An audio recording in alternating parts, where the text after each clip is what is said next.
মাধ্যমিক ABTA test paper page নম্বর 877 page. এই 877 পেজের যে সেটটি আছে সেই সেটটি শুরু করছি। এমসিকিউ থেকে শুরু করছি। X% একের দাগের অঙ্কটি। X% বার্ষিক সরল সুদের হারে কোনো মূলধনের X বছরের সুদ X টাকা হলে মূলধনের পরিমাণ কত টাকা হবে? ঠিক আছে, মূলধন জিজ্ঞেস করেছি। তাহলে আমরা আই সমান পিটিআর বাই 100, আই সমান এক্স ছিল, মানে সূত্র ছিল এক্স, এবং টিটা সমান এক্স বছর ছিল, আর সমান হচ্ছে X% ছিল। সুতরাং আমরা প্রত্যেকটা মান বসানো হয়েছে, মান বসার পি হচ্ছে আসল, পিটা বের করলেই হবে। তাহলে এক্স এক্স ক্যান্সেল, তাহলে আই সমান পি এক্স বাই 100, মানে পি সমান 100 বাই এক্স, অর্থাৎ অপশন নম্বর সি হবে সঠিক অ্যান্সার। অপশন নম্বর সি হয়ে যাবে সঠিক অ্যান্সার। অপশন নম্বর সি সঠিক অ্যান্সার। এরপরে এক্স ভেরিয়েশন ওয়াই স্কোয়ার এবং এক্স ভেরিয়েশন ওয়াই স্কোয়ার এবং ওয়াই ইকুয়াল টু 4 যখন x equal two 8, x equal two 32 হলে ওয়াই এর ধনাত্মক মান কত হবে? ওয়াই এর ধনাত্মক মান এই অপশনগুলোতে কত হবে?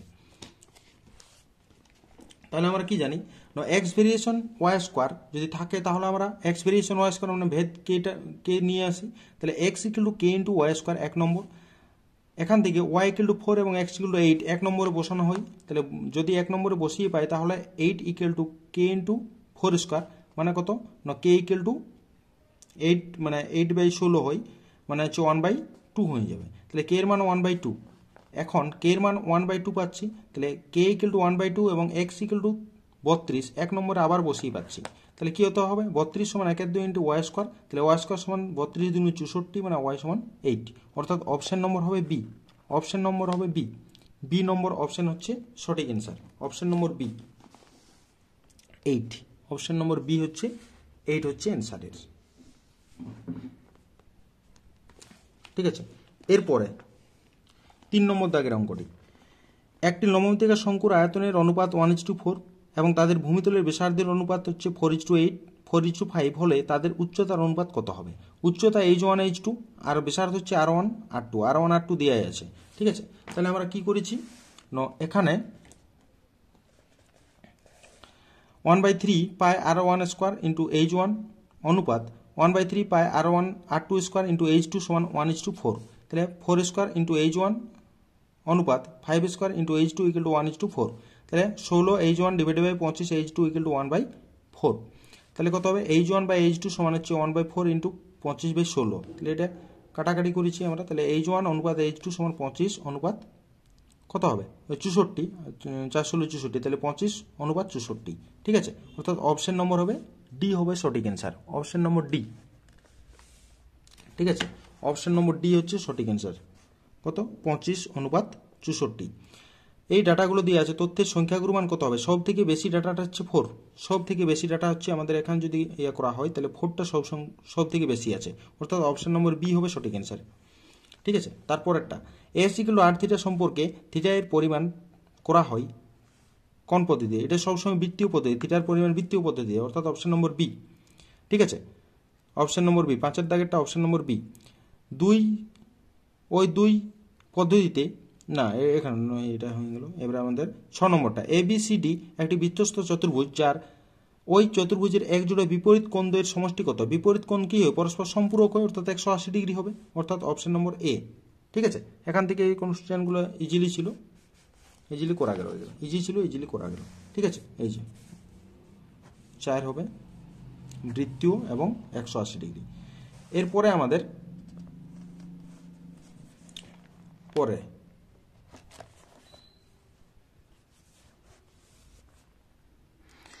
আমাদের শূন্যস্থান পূরণে আছে। শূন্যস্থান পূরণ কি বলছে, একটি সমবাহু ত্রিভুজের পরিবৃত্তের কেন্দ্র ও হলে যে কোনো একটি বাহু দ্বারা উৎপন্ন সম্মুখ কেন্দ্রস্থ কোণের পরিমাণ কত হবে?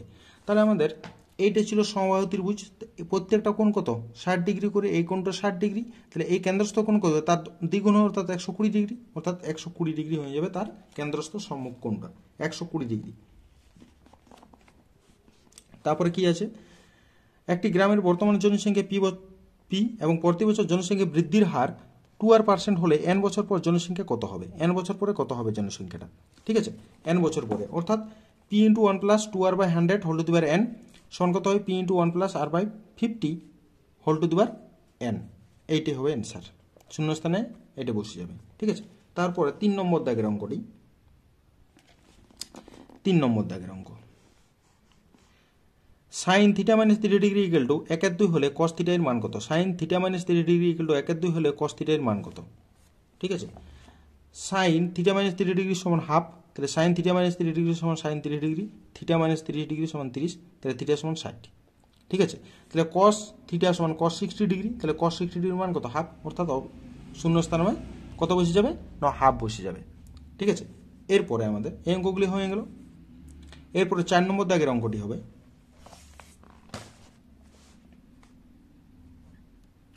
4 দাগের অঙ্কটি, 4 নম্বর দাগের বলেছে একটি নিরেট অর্ধগোলকের সমতলের সংখ্যা, একটা নিরেট অর্ধগোলক আছে, তাহলে নিরেট অর্ধগোলক আমাদের দেখতে কিরকম হয়? নিরেট অর্ধগোলক এই যে নিরেট অর্ধগোলক এই টাইপের, তাহলে এইটা কি হয়ে যায় না, এইটা হয়ে যায় একটা সমতল। তাহলে তল সংখ্যা এটা হচ্ছে সমতল, আর এইটা হচ্ছে বক্রতল। একটা সমতল আর একটা হচ্ছে বক্রতল। সুতরাং এটা কত হবে? সমতল সংখ্যা আমাদের 1 পাওয়া যাবে, সমতল হচ্ছে 1টি। এবারে 5 নম্বর দাগের অঙ্ক, যৌগিক গড় মধ্যমা সংখ্যাগুরু মান হল ডেশ প্রবণতার একক, এটা হচ্ছে কেন্দ্রীয় প্রবণতার একক, কেন্দ্রীয় প্রবণতার একক। তারপরে হচ্ছে 6 দাগের অঙ্কটি, x+2 এবং x-3 এর মধ্য সমানুপাতি x হলে x এর মান কত? ঠিক আছে, এর মধ্য সমানুপাতি যদি x হয় তাহলে x এর মান কত? তাহলে x square equal two x+2 into x-3, তাহলে x square equal to x square minus 3x plus 2x minus 6, তাহলে x ক্যান্সেল মানে 0, তাহলে মাইনাস x প্লাস মাইনাস 6, এখান থেকে বিয়োগগুলো মাইনাস 6, এটা হচ্ছে মাইনাস 6, তাহলে x সমান মাইনাস 6, এটা হচ্ছে মাইনাস 6, অর্থাৎ x এর মান হচ্ছে মাইনাস 6। এরপরে 3 দাগের অঙ্কগুলো হবে। সত্য বা মিথ্যা লেখো, যে কোনো 5টি। অংশীদারি ব্যবসায় কমপক্ষে লোকের দরকার 3 জন, কমপক্ষে লোকের দরকার 3 জন। ঠিক আছে, যে কমপক্ষে 3 জন, 2 জনে তো হয়ে যায়, সুতরাং এটা মিথ্যা হয়ে যাবে, অর্থাৎ একেরটা হয়ে গেল আমাদের মিথ্যা, 1 দাগের অঙ্কটি হচ্ছে মিথ্যা। ঠিক আছে, তারপরে 3টি সমরেখা বিন্দু দিয়ে একটি মাত্র বৃত্ত অঙ্কন করা যায়। ঠিক আছে, 3টি অসমরেখা বিন্দু দিয়ে, এটা হচ্ছে সত্য, এটা সত্য হবে।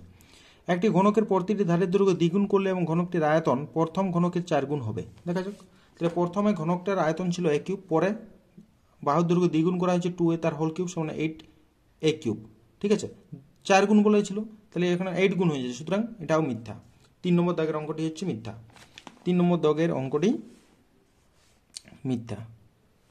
এরপরে x-3 তার whole square equal to x square minus 6x plus 9, এই সংখ্যাটি একটি দ্বিঘাত সমীকরণ না, কখনো নেই, এটা একই রকম, এটা দ্বিঘাত সমীকরণ নয়, এটা মিথ্যা। তারপরে কি, ক্রমযৌগিক পরিসংখ্যার লেখচিত্র বক্ররেখাকে ওজাইব বলা হয়, এটা সত্য। cos 54 ডিগ্রি এবং sin 36 ডিগ্রির মান সমান, ঠিক, এটা সত্য হবে, কারণ 54 এবং 36 যোগ করলে 90 হয়, সুতরাং এখানে আমরা বলতে পারি যে cos 54 সমান cos 90 ডিগ্রি মানে 36 মানে sin 36, সুতরাং এটা সত্য হবে। তাহলে 6 নম্বর দাগের অঙ্কটি সত্য, 6 নম্বর দাগের অঙ্কটি সত্য। ঠিক আছে, এরপরে আমাদের মার্ক 2 অর্থাৎ 4 নম্বর দাগের অঙ্কগুলো হবে। মার্ক 2 অর্থাৎ 4 নম্বর দাগের অঙ্কগুলো কি আছে? 1 দাগের অঙ্কটি হচ্ছে 400 টাকার 2 বছরে সমূল চক্রবৃদ্ধি 441 টাকা হলে বার্ষিক শতকরা চক্রবৃদ্ধি সুদের হার কত হবে? তাহলে চক্রবৃদ্ধি সুদের হারটা জিজ্ঞেস করেছে। ঠিক আছে, এখানে কি হবে না, আসল সমান পি, আসল পি সমান 400 টাকা, সময় n সমান 2 বছর, সুদের হার r%। তাহলে শর্তানুযায়ী কি হবে? শর্তানুযায়ী P into 1 plus r by 100 whole to the power n সমান 441, তাহলে 400 ইন্টু 1 প্লাস r বাই 100 তার হোল স্কোয়ার ইকুয়াল টু 441, তাহলে 1 plus r by 100 whole square সমান 441 বাই 400, এটা করলে 21 বাই 20 তার হোল স্কোয়ার হবে, অর্থাৎ এই দুটি সমান করে দিই। ঠিক আছে, তাহলে করলে 1 plus r by 100 equal to 21 by 20, এটা থেকে r এর মানটা বের করছি, r এর হচ্ছে 5%, তাহলে কাটাকাটি করলে r এর মান হচ্ছে 5%। ঠিক আছে, তাহলে আমরা চক্রবৃদ্ধি সুদের হার কত হচ্ছে না 5%, এটা হবে অ্যান্সার। ঠিক আছে, দেখে নেব অঙ্কটি ভালো করে। এরপর 2 দাগের অঙ্ক, 2 দাগের অঙ্ক, বার্ষিক 10% সরল সুদে কত বছরের সুদ আসলের 3/5 অংশ হবে? বার্ষিক 10% সরল সুদে কত বছরের সুদ আসলের 3/5 অংশ হবে? বার্ষিক 10% সরল সুদে, ঠিক আছে, কত বছরে, বছরটা আমরা ধরে নিই সুদে আসলে, সুদটা আসলের এটা হচ্ছে আসলের 3/5 অংশ হবে, ঠিক আছে। তাহলে আমরা এক কাজ করি, সময়টা ধরি এবং আসলটা হচ্ছে পি আমরা আগের থেকে ইয়া করে রাখি। তাহলে ধরি সময় সমান টি বছর, সুদের হার সমান আর সমান 10%, আসল সমান পি টাকা, সুদ সমান 3p/5 টাকা, 3p/5 টাকা, ঠিক আছে, সুদ সমান 3p/5 টাকা।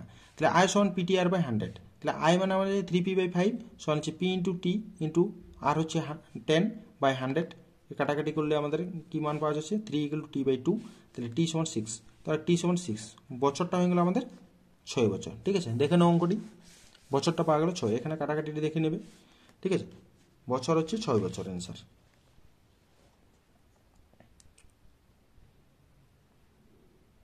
ঠিক আছে, এরপরে আমাদের পরের অঙ্কটি 3 নম্বর দাগের অঙ্কটি হবে। 3 নম্বর অঙ্কটি কি আছে,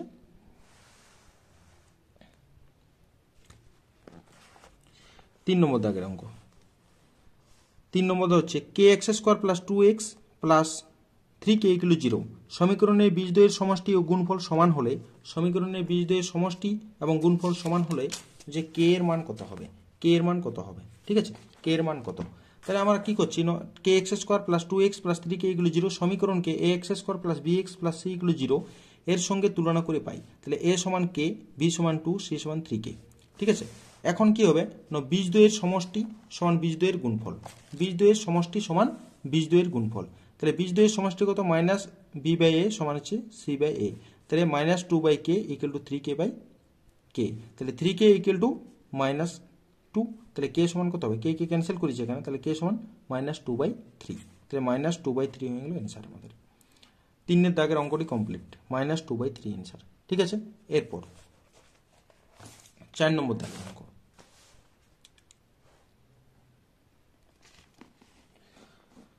4 দাগের অঙ্কটি x² + √5 + √3 × √5 - √3 - 25 = 0 হলে x এর মান কত হবে, x এর মান জিজ্ঞেস করেছে, ঠিক আছে। তাহলে আমাদের প্রথম থেকেই আমরা দেখতে পাচ্ছি যে এইটি যেটা গুণাকার আছে সেটা হচ্ছে a + b × a - b, অর্থাৎ স্কোয়ার মাইনাস বি স্কোয়ারের ফর্মুলা, অর্থাৎ x² + স্কোয়ার মানে 5 হয়ে গেল, -3 হয়ে গেল, -25 = 0, তাহলে x² + 2 - 25 = 0, তাহলে x² - 23 বিয়োগ করলে 23 = 0, তাহলে x সমান কত হবে, +-√23, ঠিক আছে। তাহলে x এর মান হচ্ছে +-√23, ঠিক আছে, এটা হয়ে গেল। এরপরে 5 নম্বর দাগের অঙ্কটা, 5-এরটা ABC ত্রিভুজের BC বাহুর সমান্তরাল সরলরেখা AB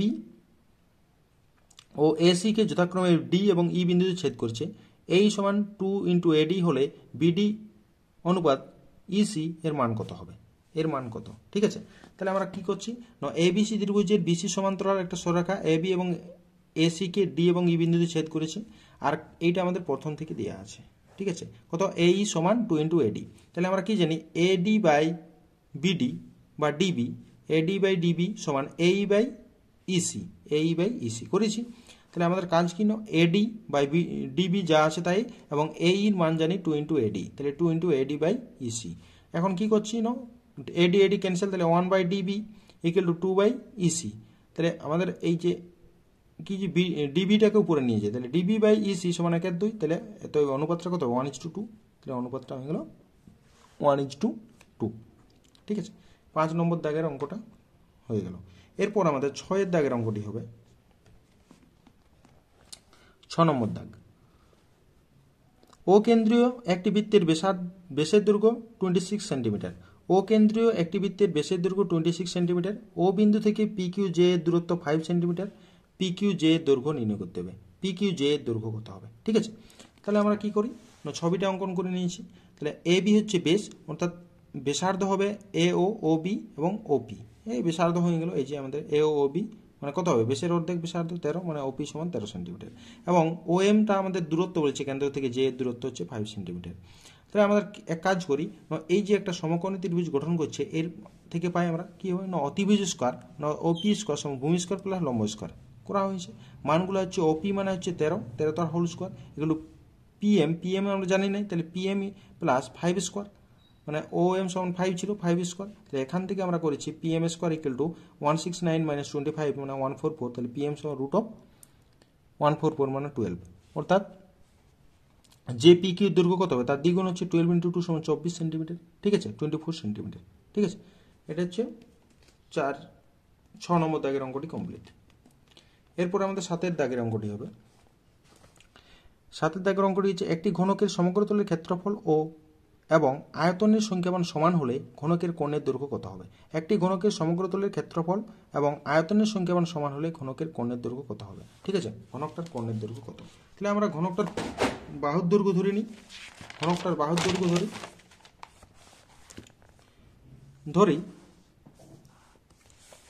ধরি ঘনকের বাহু সমান একক, তাহলে শর্তানুযায়ী কি হবে, সমগ্রতলের ক্ষেত্রফল তার আয়তনের সঙ্গে সমান, অর্থাৎ এটির সঙ্গে সমান করলে আমাদের a = 6 পাওয়া যায়। তাহলে বাহু সমান কত হবে, 6 একক। তাহলে ঘনকের কোণের দৈর্ঘ্য কত, √3 ইন্টু বাহু একক, তাহলে √3 মানে 6 ইন্টু √3 হবে, এর মানটা বসানো হচ্ছে 6, তাহলে কোণের দৈর্ঘ্য পাওয়া গেল মানে 6 ইন্টু √3,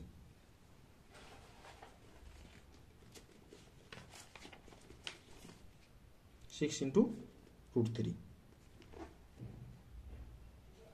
877 পেজে ছিল।